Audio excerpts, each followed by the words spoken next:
All right, in this lecture, we are going to study the difference between specific heat capacity and specific latent heat. Both of them are different, both of them answer different kinds of questions and explain different types of behaviors when we are talking about thermal physics. First of all, these are the four questions that we would be able to answer by the end of this lecture. Why do different substances heat up differently? What is specific heat capacity? Obviously, what happens during a change of state, and what is specific latent heat? All right. Okay, so let's start with the lecture. Suppose I am heating up three things together. One has water in it. Okay, so this is water, H2O. One of them has sand in it, and the third pot had has copper in it. All right, I'm heating all three of them. All three of them has the same mass, and I heat them at the same temperature. Now, if I ask you which one is going to become hot first, many people assume that they all receive the same energy, so they all heat up equally. Whereas that's wrong. They don't heat up equally. Why? Because this is a very important thing. Just let's apply to some of the real life situations that we can see. Now, everybody can understand maths at the end of the day, but maybe some students need just one explanation from the teacher, some students need five or six explanations from the teacher. It's not that all of them are not going to understand, it's just that for every student, you have to customize your explanation differently, right?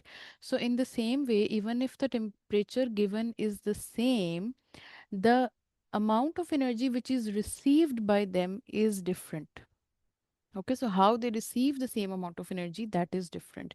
So there are two concepts which explain these things. One is specific heat capacity, and for specific heat capacity, because I just said that some substances accept energy easily, some substances accept energy very difficultly. Okay.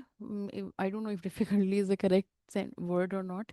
Well, copper will heat up very fast. Okay. Sand will take some time, and most of time would be taken by water. Water is going to heat up very, very late. So their capacity of accepting that heat is very different, which we call as specific heat capacity. This one. All right. So specific heat capacity, when defined, is the amount. Wait, let me change the color. Amount of thermal energy. Why thermal energy? Because we are already talking about the temperature and particles together. So amount of thermal energy required to raise the temperature, okay, to raise the temperature of 1 kilogram of a substance by 1 Kelvin, or it could be degree Celsius also. All right. So you see temperature of 1 kg raised by 1 Kelvin. It's the same thing as I already said, that everybody, all three of, like amongst all three of them, each one of them is going to receive the energy differently. Some of them are going to raise that 1 kg, 1 Kelvin temperature of 1 kg easily. Some of them are going to resist that. Okay, so this is why we say specific heat capacity. And the formula that we use for specific heat capacity is Q is equals to mc delta T. And we are going to understand each of these terms separately. Now, Q is already thermal energy supplied. Thermal energy supplied, which means the energy that I'm supplying to it when I'm heating all of them. M is mass, as we already know. C is the specific heat capacity, which we're going to discuss in detail in a minute. And finally, delta T is temperature change. First of all, let's discuss mass. Think of it, if 100 grams of water was heating or 10 kgs of water was heating, which one of them is going to require more energy to increase the temperature by 1 Kelvin or 1 degree Celsius? Obviously, 10 kg is going to require more energy to increase the temperature. That is why thermal energy supplied is directly proportional to mass. And when there are more particles require more energy, and therefore energy is directly proportional to mass. Now let's take the change in temperature. Because if you notice, we are not taking the simple temperature. This formula is telling you, this is the biggest clue, that if the question is mentioning a change in temperature, then you have to use this formula. So suppose we heat water, and from 20 degrees Celsius to 21 degrees Celsius, there is one change, and the other change is 20 degrees Celsius to 70 degrees Celsius. Which change requires more energy? Obviously, second one. Okay, because the change is larger, so the larger the temperature increases, the more energy is required. So that is why energy is directly proportional to change in temperature also. Now, why C matters? C, specific heat capacity, as we already discussed. Different substances resist heating differently. Okay, you can think of it that, again, the way somebody receives something is different.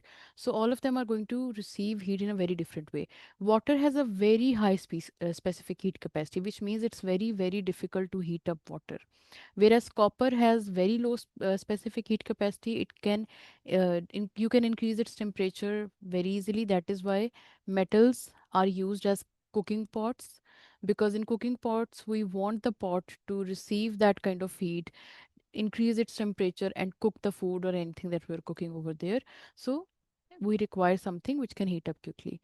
That so this was the one thing. And water, because it will take a lot of time to heat up, so it is used in car radiators, because it absorbs lots of energy without becoming extremely hot. And coastal areas have milder climates because the sea warms and cools slowly. All right. When the question comes for this kind of concept, the question is going to tell you the mass. There would be mass over there, there would be sea, there would be a temperature increase. For example, the question might say, we are changing temperature from 20 degrees Celsius to 70 degrees Celsius. So there would be a change that is mentioned.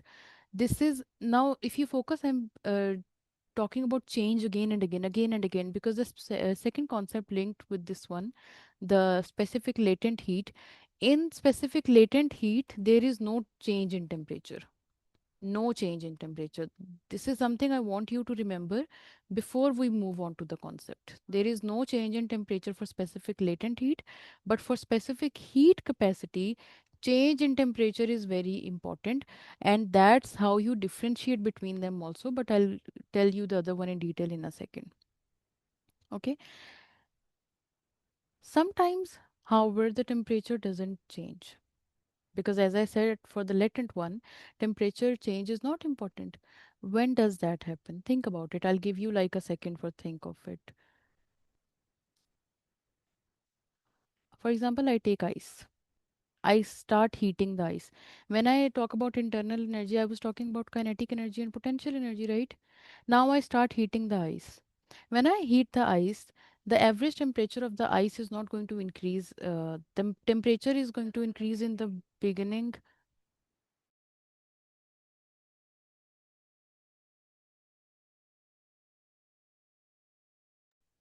Okay, so ice is going to have, the temperature is going to increase, but not all the time. Okay, so if you're trying to melt,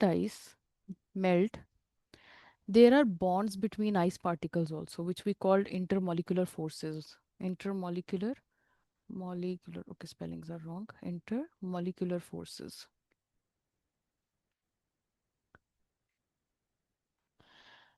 When you heat ice and when you want to change it into liquid, the ice is not immediately going to increase the kinetic energy. In fact, potential energy increases. Why? Because intramolecular forces have to be broken down for us to be able to convert the solid into a liquid. That's why the temperature is not changing. Temperature is being absorbed for breaking those intramolecular forces. The question arises, why potential energy is increasing? Even like the potential energy was something when something is at rest, right? Then why is it increasing right now? When something is stable, the energy or the potential energy of the system is low, because something is stable. It doesn't require a lot of energy. When something is unstable, the energy in it is going to be very high. When you break those intermolecular forces, the ice becomes unstable. That is why potential energy increases, and that is why, even though you are increasing the temperature, even though temperature is still going inside the ice, but still temperature is not going to change for ice for for some time, some seconds, some minutes. You will keep on giving the heat, the temperature will stay at 0 degrees Celsius, because changing the state of matter is not that easy. You have to break down the forces also. Okay, so when ice melts, the particles do not move faster immediately. Instead, the supplied energy weakens and breaks the intermolecular forces holding the solid structure together, as a result increasing the potential energy of the particles, not their kinetic energy. Since kinetic energy isn't increasing, and kinetic energy was the main part of our temperature definition, that is why temperature remains constant. So whenever there is a change of state, for example, solid to liquid, as in melting, liquid to gas, as in boiling, I'll write it down in front of it also so you can remember: melting, boiling, gas to liquid, which is condensation, then liquid to solid, freezing. In all these states, when the states are changing, a change of state of matter is happening. During these processes, energy is transferred, temperature remains constant, okay, for a pure substance at constant pressure. The energy changes the arrangement of particles rather than increasing the speed. So don't think that as soon as you start providing the energy or the heat to this ice, it's the particles are going to vibrate faster. No, they are not going to move. That is why the temperature stays constant, because if their kinetic energy was changing, our temperature would also change. Okay, this energy, because you are still providing energy to that ice, the energy is not going anywhere, you are still providing it. This energy has a special name which is called latent heat. Latent means hidden. Hidden. Okay, so hidden means the energy which is hidden. That is why in the name we put latent, because this energy is not reflected on the temperature scale. The temperature doesn't rise, the thermometer doesn't move, but energy is still entering into the system. So when somebody talks about, like in the questions also, if you notice there is a change of state happening, then they are particularly talking about specific latent heat, because no change in temperature will happen. Only energy is being absorbed by the system.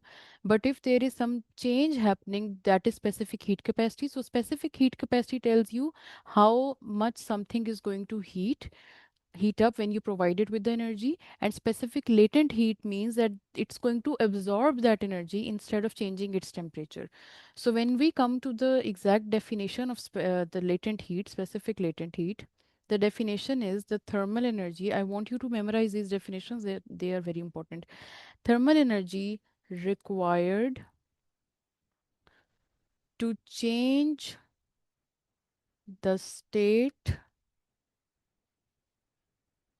of 1 kilograms of a substance without changing its temperature. Without changing its temperature. So temperature is not changing. Remember this thing. The difference is specific heat capacity changes temperature and specific latent heat changes state. That is why the formula that we use is Q is equals to mL. M is mass, L is specific latent heat capacity, and Q is thermal energy. All right. There is no temperature term when we come to specific latent heat, because the temperature does not change. When we talk about the specific latent heat, there are again two types of like two categories that we can divide it further into. I'm drawing the arrows like this so that you can remember. One is specific latent heat of fusion. Specific latent heat of fusion. Fusion means melting. Okay, so basically solid to liquid is happening over here. Solid to liquid without changing temperature. So ice can convert into water at 0 degrees Celsius. Whereas for specific, the second one, which is specific latent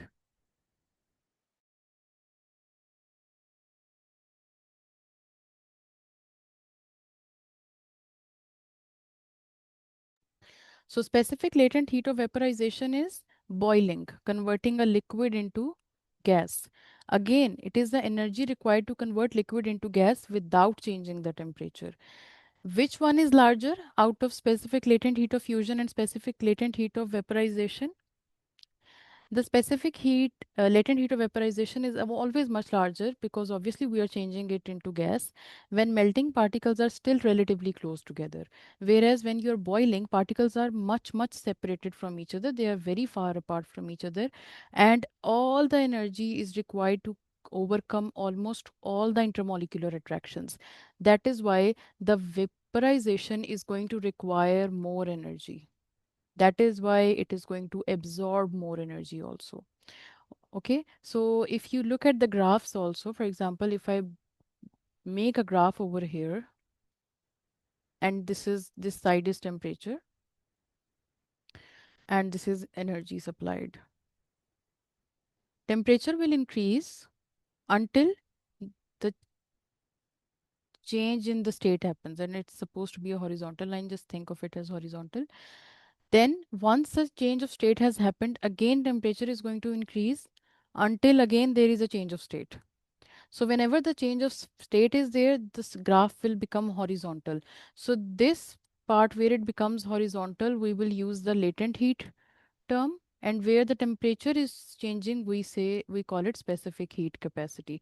Please remember this difference for the questions in your exam also, because for specific heat capacity part you are going to use the formula Q is equals to mc delta T, and for the latent heat you are going to use the formula Q is equals to ml. They are both very different from each other. So, what are the common mistakes that I have seen students making? For example, sometimes when the examiner is talking about melting or boiling, the students use mc delta T, which is incorrect because temperature is not changing in melting or boiling. Again, next mistake is while the temperature is increasing, students use this formula. Again, wrong. Why? Because this is used only when the temperature is not changing. Third is that students think energy stops centering during melting or boiling. No, energy continues to be supplied, but it is used to increase the particle's potential energy by overcoming the intermolecular forces. It is not used to increase the average kinetic energy, which as a result increases the temperature. So, temperature is not going to increase. Okay, only the energy is going to be absorbed to break the intermolecular forces. And I have repeated it so many times. I think it would be clear now. Okay, so a useful way to remember is if the thermometer moves, its specific heat capacity, and if the thermometer stays still, even if you're supplying the heat to the system, its specific latent heat. If you have any questions, let me know. But these were the very easy ways to remember when you just look at the temperature and you understand which topic are they talking about, which concept are they talking about. If you have any questions, let me know. I'll see you in the next lecture. Bye.